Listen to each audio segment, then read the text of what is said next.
I'm Vincent J. Russo, and I'm thrilled to share with you a workshop we just did at the 2010 Planning for the Generations Conference on elder abuse and what every attorney should know. The program featured Kerry Peck and Tom Brennan. Kerry Peck is an elder law attorney, past president of the Chicago Bar Association, and Tom Brennan works in the Cook County guardianship area.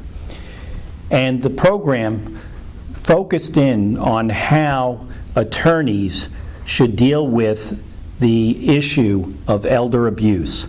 And elder abuse comes in many types: sexual abuse, physical abuse, emotional, financial, abandonment. So there are a number of different types of abuse that go on. And we have over 40 million seniors in our country. And so with that size population group, we're seeing more and more reporting of elder abuse type cases. And we have over 50 million baby boomers who soon will be retiring. Back in 2004, there were over 500,000 cases reported to Adult Protective Services regarding elder abuse, and 40% of those cases were substantiated. So what is the role of the attorney in dealing with these issues? On a very practical level, we see it in our practice when, for example, Mr. T, who's in his 80s, is in a situation where his wife passed away. And a good friend of theirs, Barbara, is helping him out because he's not in the best of health physically, and he's showing some signs of dementia. And then all of a sudden, the 52-year-old Tanya shows up. And Tanya befriends Mr. T, and all of a sudden, money is leaving his bank accounts at a very rapid rate. Ownership of assets are made jointly. And what is Tanya's mission here? Is it to be the companion of Mr. T and help him and to have the best quality of his life, or is she really looking to exploit him financially? And so in the case of Mr. T, there are options that as planners we need to consider.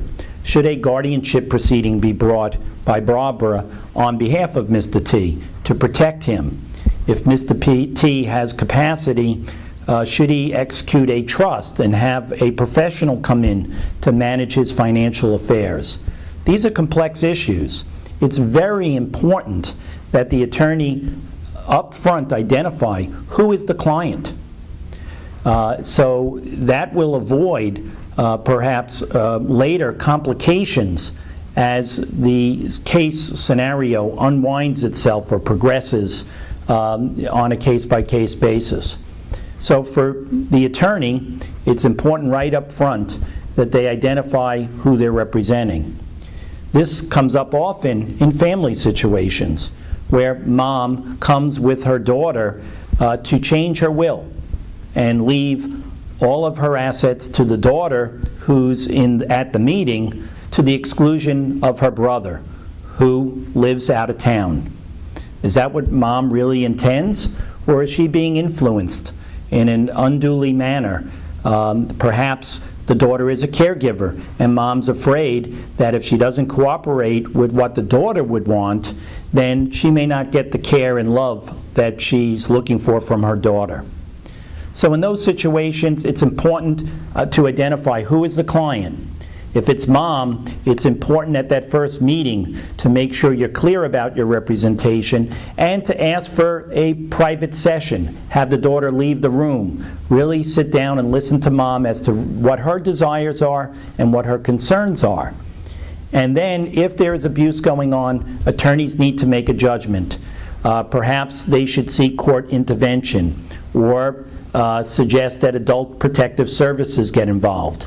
So there are a number of options that the attorneys will have as to how to, in making sure that their client is ultimately protected. Elder abuse is a national crisis. Elder abuse can lead to death. And there are cases out there where when someone has been abused, they've had a shortened life expectancy. So we, the attorneys, need to step up to the plate, listen to our clients, and be attentive to the signs of abuse, identifying if there is abuse going on, and making suggestions to our clients or being proactive on our own to ensure that all of our clients are always protected.